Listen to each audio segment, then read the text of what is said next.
Stress relieve हो जाए, muscles relieve हो जाएं, दिमाग थोड़े दिन समय के लिए ट्रैंक्विलिटी में आ जाए, ड्राउजीनेस खत्म हो जाए। ये शरीर का इलाज है, आत्मा का कौन करेगा? Sir, what's the meaning of success? ऐसे व्यक्ति को क्या बताइए सक्सेस का मीनिंग क्या है? उसने कहा, कई लोगों से पूछा सर, इसका उत्तर नहीं मिला, मैं कैसे मानूं कि मैं सक्सेसफुल हूं या नहीं हूं? मैंने उसको कहा, अगर तुम्हारे होने से दुनिया खूबसूरत है तो तुम सफल हो। वाह वाह वाह। पहला प्रश्न हर्ष का है, जो दिल्ली से प्रश्न पूछ रहे हैं। दिल्ली में बहुत लोग प्रश्न पूछते हैं, एक तो पूरा विश्वविद्यालय जो प्रश्न ही पूछता रहता है, लेकिन ये अच्छे हैं, पता नहीं कहां पढ़ते हैं। उन्होंने लिखा, मैं कल का सत्र लाइव देख रहा था, फिजिक्स में पीएचडी कर रहा हूं।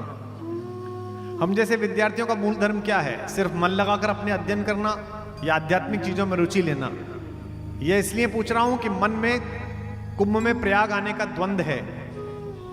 कभी लगता है जाना चाहिए, फिर कभी चिंता होती है कि मेरा कोर्स पिछड़ जाएगा, विद्यार्थी धर्म के लिए क्या उचित होगा, क्या करूं?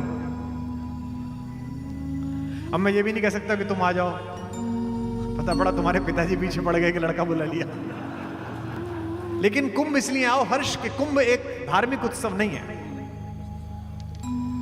कुंभ इस देश को जानने का स्वर्णिम अवसर है।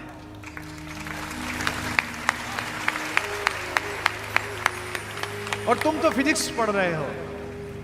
फिजिक्स तो प्रकृति की चेतना को पकड़ने का उत्सव है, फिजिक्स तो कण की चेतना पकड़ने का धर्म है। और तुम अगर प्रकृति की चेतना पकड़ने का प्रयास कर रहे हो, अगर कण की चेतना पकड़ने का प्रयास कर रहे हो, तो इन कणों के समुच्चय से बने हुए मनुष्य की चेतना अगर पकड़नी हो तो कुंभ में घूम कर देखो, साधुओं के बीच घूम के देखो। किसी भी साधु सन्यासी के पास जाओ तो पता चलेगा कि जिसे वो पूर्वाश्रम कहते हैं, पिछला जन्म कहते हैं, उस पिछले जन्म में वो क्या थे। एक राजा के घर चोरी हो गई, बड़ा बहुमूल्य सोना चुरा लिया चोर ने। राजा को सूचना मिली कि चोरी हो गई। राजा गुप्तचरों के साथ वहां गए, देखा खजाने की तरफ से जाते हुए पैरों के निशान हैं। राजा ने कहा, इन पैरों के निशान का पीछा करो, इनके पीछे पीछे जाओ, वहीं चोर मिलेगा। राजा भी स्वयं वेश बदलकर सिपाहियों के साथ सम्मिलित हो गया। चोर तेज गति से भागा था, प्रयाग के आसपास कहीं चोरी हुई थी, कुंभ का मेला लगा हुआ था। वो एक महात्मा के आश्रम में घुस गया, उसे लगा यहां पकड़ना मुश्किल होगा। महात्मा प्रवचन कर रहे थे, सामने पीछे बैठ गया। महात्मा ने प्रवचन प्रारंभ किया। महात्मा ने कहा, गीता कहती है कि तू अपने कर्मा का उत्तराधिकारी नहीं है, जो तूने कर्म किए वो तेरा है ही नहीं, इसकी प्रेरणा कहीं और से आई है। इसलिए शीतोष्ण सुख दुखे च लाभा लाभू जया जो कष्ट मत पालना। ये कर्म तो किसी और चेतना से हुए हैं। इससे पहले चोर वो सोना कहीं छुपा चुका था, पर हां उसने कहा कि जो तूने कर्म किए हैं वो अच्छे किए हैं, बुरे किए हैं, उसके अनुसार तेरा निर्णय अवश्य होगा। तेरा, तेरी पीढ़ियों का, तेरे अगले जन्मों का निर्णय होगा कि तुझे कष्ट सहना है कि आनंद सहना है, आंतरिक आनंद मिलेगा कि कष्ट मिलेगा। चोर का अंतर्मन बदलना प्रारंभ हो गया। सिपाहियों ने भी पहचान लिया कि चोर वहां बैठा है, क्योंकि वे पदचिन्ह वहीं तक गए थे जहां चोर अकेला बैठा था। प्रवचन समाप्त हुआ तो भीड़ भीड़ उठने लगी, दिखाई नहीं दिया कोई किसी को। तो चोर साधु के चरणों में गिर गया, बोला, प्रभु जीवन बदल दिया आपने, आज तक बड़ा पाप कर्म किया, अब संन्यास्त होना चाहता हूं, साधु होना चाहता हूं। साधु ने एक गंगा जल हाथ में दिया, बोला, कर संकल्प, कर अपना तर्पण, और कहे कि ये प्राण मेरे नहीं, ये शरीर मेरा नहीं, मेरा कोई रिश्तेदार नहीं। संकल्प कर लिया। इस बीच भीड़ चलती रही, दिखाई नहीं दिया चोर गुप्तचरों को, राजा को। वस्त्र बदल दिए चोर के, अब वो साधु हो चुका है, नया नाम मिल गया, गुरु मिल गया, घराना मिल गया, अखाड़ा मिल गया। अपने मंत्र का जाप करता हुआ बाहर की तरफ निकला तो गुप्तचरों ने पकड़ लिया, राजा के सम्मुख प्रस्तुत किया कि राजा से कहा, ये चोर है। राजा ने कहा, मूर्ख हो तुम, ये साधु है, उस आश्रम का साधु है, कैसी गलत बात करते हो? एक साधु पर आरोप लगाते हो, मैं तुम सबको दंडित करूंगा, तुम सबकी नौकरी बर्खास्त, तुमको जेल में डाल दूंगा। चोर पकड़ नहीं पाए, साधु पकड़ लाए, बदमाश कहेंगे। लेकिन चोर तो साधु हो चुका था, असत्य की रक्षा कैसे करे? सत्य के साथ चलने का प्रण लिया।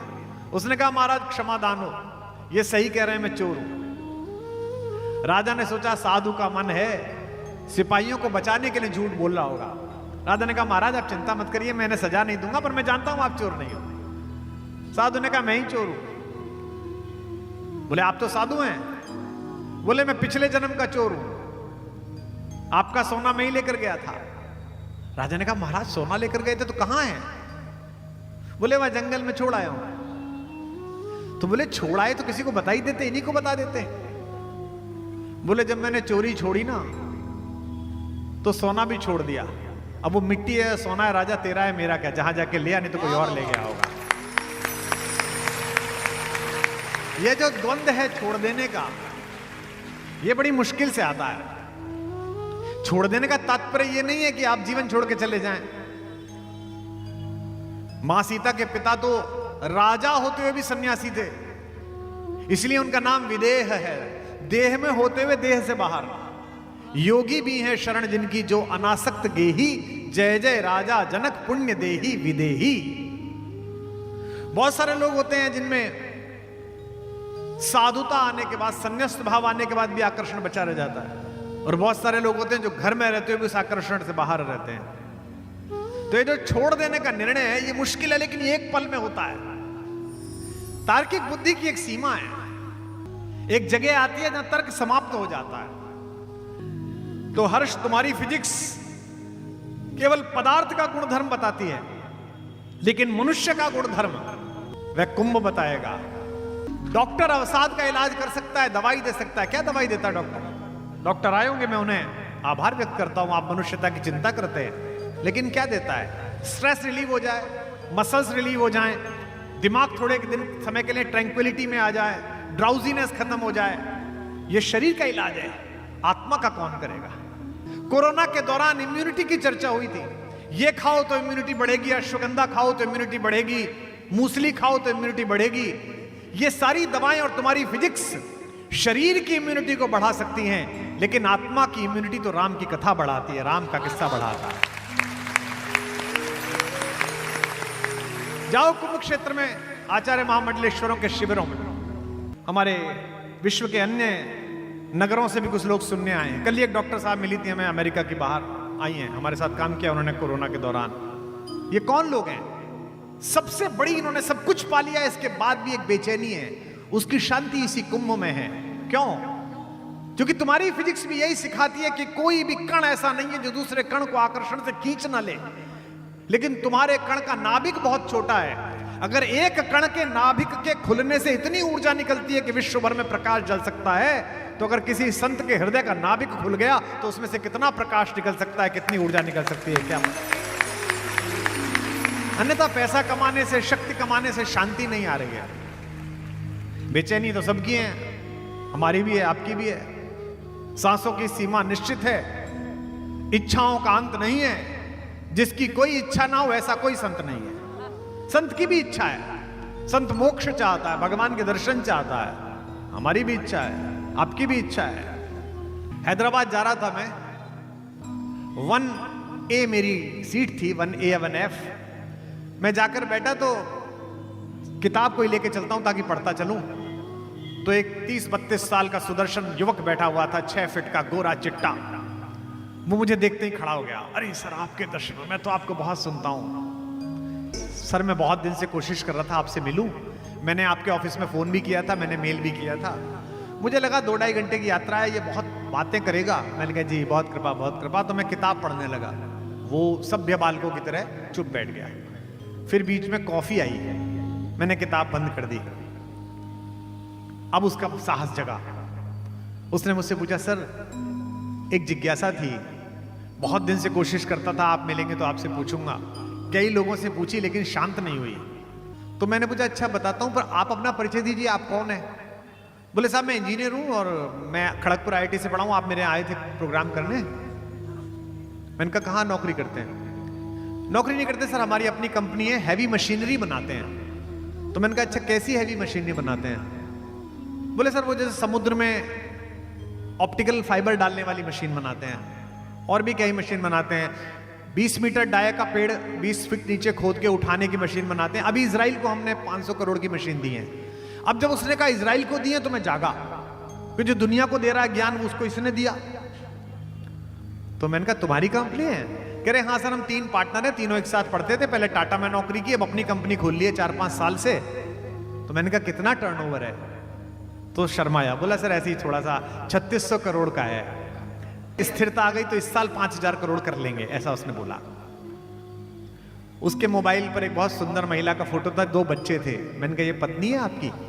बोले हाँ सर, ये IIM में मिली थी मेरे को अहमदाबाद में, मैं जम्मू का हूं, ये दिल्ली की है और फला मल्टीनेशनल की इंडिया प्रेसिडेंट है। सुनिए ध्यान से। मैंने कहा कहां रहते हो? तो उसने गुड़गांव में एक पता बताया। तो मैं समझ गया कि 50-60 करोड़ का इसका मकान भी है। देखिए आप, एक व्यक्ति जो देश के सबसे अच्छे संस्थानों में पढ़ा है, एक व्यक्ति जिसको ईश्वर ने सौंदर्य और स्वास्थ्य दिया है, एक युवक जिसे उसकी प्रेमिका पत्नी के रूप में दिया है, एक युवक जिसको एक पुत्र एक पुत्री जिसे आदर्श परिवार कहते हैं ऐसा परिवार दिया है, एक युवक जिसने स्वर्णिम भारत के नए संकल्पों में एंटरप्रेन्योर बनते हुए अपने आप को सिद्ध किया है। यहां बैठे जितने लड़के पीछे बैठे, विश्वविद्यालय से आए, इंजीनियरिंग कॉलेज से आए, इससे ज्यादा तो तुम मांग ही नहीं सकते जो उसके पास था। भगवान के सामने जाओगे, शंकर जी स्वयं प्रकट हो जाएं, तो उनसे भी यही कहोगे ईश्वर जितना ही कर दे, ये जिससे नेत्र 4 हो रहे हैं इसको 2 कर दे मेरे साथ, और ये दे दे बस मुझे। मैंने पूछा बताओ क्या पूछना चाहते हो? उसका सवाल सुन के मैं सन्नाटे में आ गया। उसने मुझसे पूछा कि सर सफलता का मतलब क्या है? अंग्रेजी में पूछा, sir what's the meaning of success? ऐसे व्यक्ति को क्या बताइए सक्सेस का मीनिंग क्या है? उसने कहा कई लोगों से पूछा सर, इसका उत्तर नहीं मिला, मैं कैसे मानूं कि मैं सक्सेसफुल हूं या नहीं हूं? मैंने उसे एक पंक्ति का उत्तर दिया, आपके जीवन में भी ये शंका आई हो तो उसे लेके चले जाना, आनंद आ जाएगा। मेरे जीवन में तो उतर गया। मैंने उसको कहा अगर तुम्हारे होने से दुनिया खूबसूरत है तो तुम सफल हो। वाह वाह वाह। और अगर तुम्हारे होने से दुनिया बदसूरत है तो तुम असफल हो। उसने मुझसे पूछा दुनिया कितनी दुनिया? मैंने कहा बाह भर दुनिया, परिवार भर दुनिया, कॉलोनी भर दुनिया, शहर भर दुनिया, दुनिया भर दुनिया। जिन लोगों के होने से दुनिया बदसूरत हुई वे विजेता भी थे लेकिन याद नहीं किए जाते। मैं जर्मनी गया था, 2-3 बार गया हूं, इस बार फिर गया था 4-5 दिन के लिए बर्लिन। जब भी कोई जर्मन आदमी मिलता है कान में चुपचाप पूछता हूं उससे, what do you think about Hitler? बड़ा विजेता था, बड़ा जबरदस्त जलवा कर लिया था, दुनिया के नक्शे बदल दिए थे। जर्मनी का आदमी वितृष्णा से कहता है Germany is not about Hitler. नाम नहीं रखते लोग हिटलर का। अब जब अंधेरे घिरेंगे जीवन में तो विज्ञान नहीं बचाएगा। जैसे यहां प्रोफेसर्स आए, टीचर्स आए, एडिसन बल्ब बना सकता है जिसमें प्रकाश हो जाए। ये प्रकाश सब एडिसन के बल्बों का है। दुनिया का कोई एडिसन एक ऐसा बल्ब नहीं बना सकता जिसे एक बल्ब से दूसरे को स्पर्श करा दो तो ज्योति जग जाए।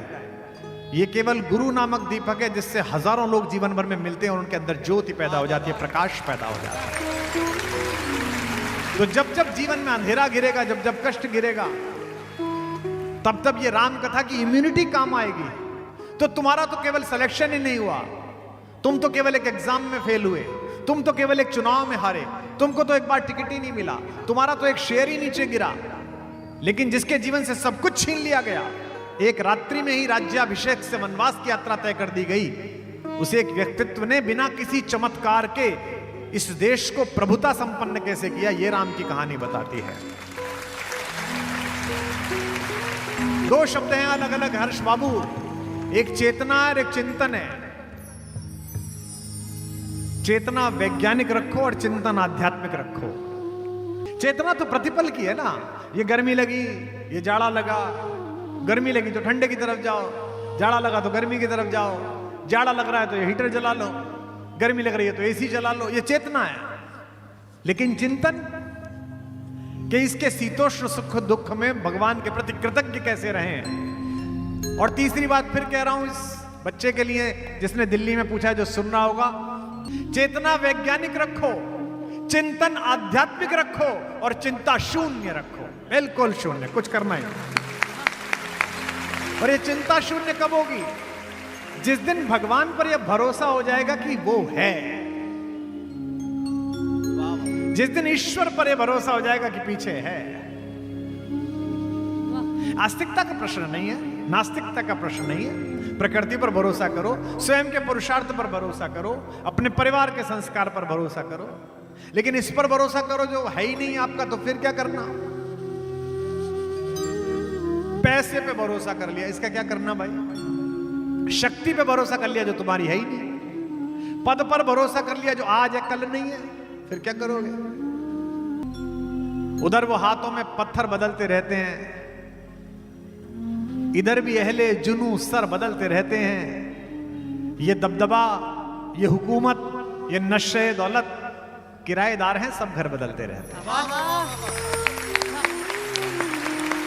दिल्ली के लुटियंस में चले जाइए, 15 साल पहले जिन कोठियों के दरवाजे पे भीड़ लगा करती थी कि वहीं से सूरज निकलेगा, वहां कोई और दीपक दलमगा रहा है, वहां कोई और खड़ा हुआ है। लाल किले के सामने से गुजरिए, जिस लाल किले के प्राचीर पर खड़ा होकर अहंकारी औरंगजेब जूती रखकर सोचता था कि इस देश का एक एक व्यक्ति मेरी तलवार का गुलाम है, उसके पत्थरों के बीच में पीपल फोड़ कर निकल आए। राजाओं के जिन महल में यह अहंकार था कि हमारी कुलीनता ही घुस सकती है, प्रतिभा संपन्न कोई अन्य जाति का व्यक्ति नहीं घुस सकता। ऑनलाइन चले जाओ, उसी महल में कमरा बुक कराओ 1 लाख रुपए का, और आराम से उस रॉयल सूट में लेटो और कहो कि मैं ही महाराजा हूं, मैं यहां का रहने वाला हूं। ये पुरुषार्थ है। राम की कहानी पुरुषार्थ की कहानी है। इसलिए हर्ष, चिंता इसलिए नहीं कि भगवान साथ है, ईश्वर साथ है, वो जो करेगा अच्छा करेगा। और अगर कुछ ऐसा कर रहा है जो तुम्हें अच्छा नहीं लग रहा, तो इसका मतलब यह है कि आने वाले कल में कुछ अच्छा होने वाला है। इसलिए हर्ष, तुझे चिंता करने की आवश्यकता नहीं है कि कुंभ आने पर तुझसे क्या छूट जाएगा। यह तय है कि तुझे जो मिलेगा वो छूटे से ज्यादा महत्वपूर्ण होगा। यदि तूने मान लिया कि रघुनाथ जी साथ है, तो फिर कुछ चिंता की बात नहीं है। हमारे साथ जब रघुनाथ, तो किस बात की चिंता। हमारे साथ जब रघुनाथ, गाइए। किस बात की चिंता।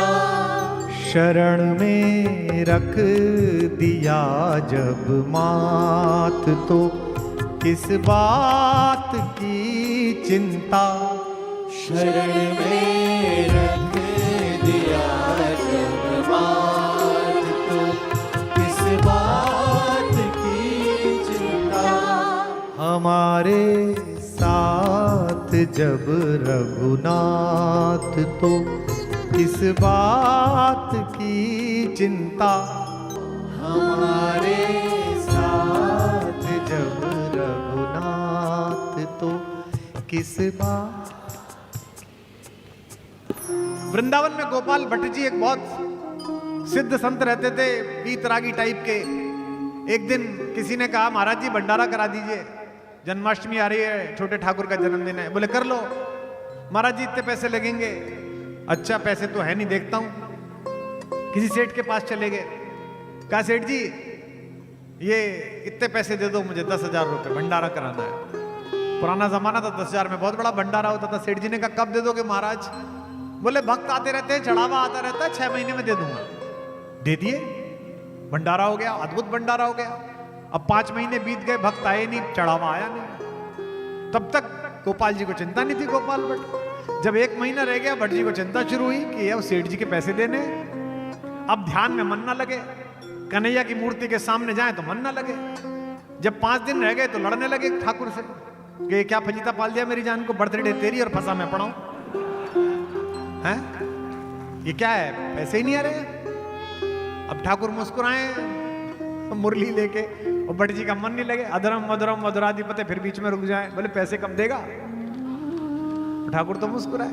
1 दिन रह गया, रात को नींद नहीं आई गोपाल भट्ट जी को।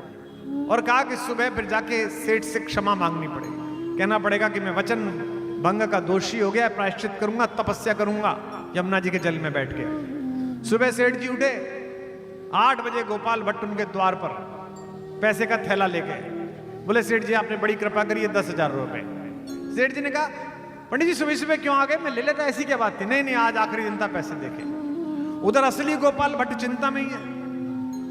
दोपहर को एक भक्त आया, उसने कहा आपके आशीर्वाद से मेरा व्यापार बहुत अच्छा चला, उसी दिन संकल्पित किया था 11,000 रुपए चढ़ाऊंगा, ये 11,000 की थैली।